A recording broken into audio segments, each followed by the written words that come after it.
اصطلاحات پایه در بلک جک. هیت یعنی گرفتن یک کارت دیگر از دیلر برای بالا بردن مجموع امتیاز دست. استند یا استی یعنی دیگه کارت نمیخوای و با همون دست فعلی میمونی. باست وقتی مجموع امتیاز کارتات از 21 بیشتر بشه و ببازی. بلک جک وقتی از همون دو کارت اول مثلا یک آس و یک کارت 10 امتیازی به مجموع دقیق 21 برسی. پوش وقتی مجموع امتیاز تو و دیلر مساوی بشه، نه برنده‌ای نه بازنده.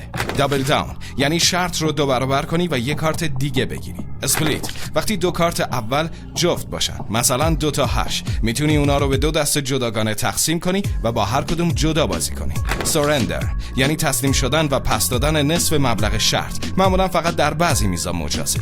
اصطلاحات مربوط به نوع دست. سافت هند این دست انعطاف بیشتری داره چون میتونی آس رو با توجه به دستت 1 انتخاب کنی یا 11.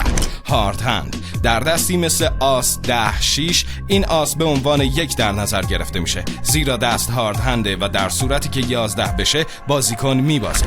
فیس کارتز کارتای شاه، بیبی و سرباز که هر کدوم 10 امتیاز دارن. اصطلاحات فنی. بیسیک استراتژی جدول یا راهنمایی بر اساس آمار و احتمال که بهت میگه در هر موقعیت چه کاری بهتره. هیت، استند، دابل، اسپلیت و غیره انجام بدی. کارت کاونتینگ تکنیکی برای شمردن کارت ها و تخمین اینکه آیا کارت های با ارزش هنوز توی بازی هستن یا نه. این روش توی کازینوها ممنوعه.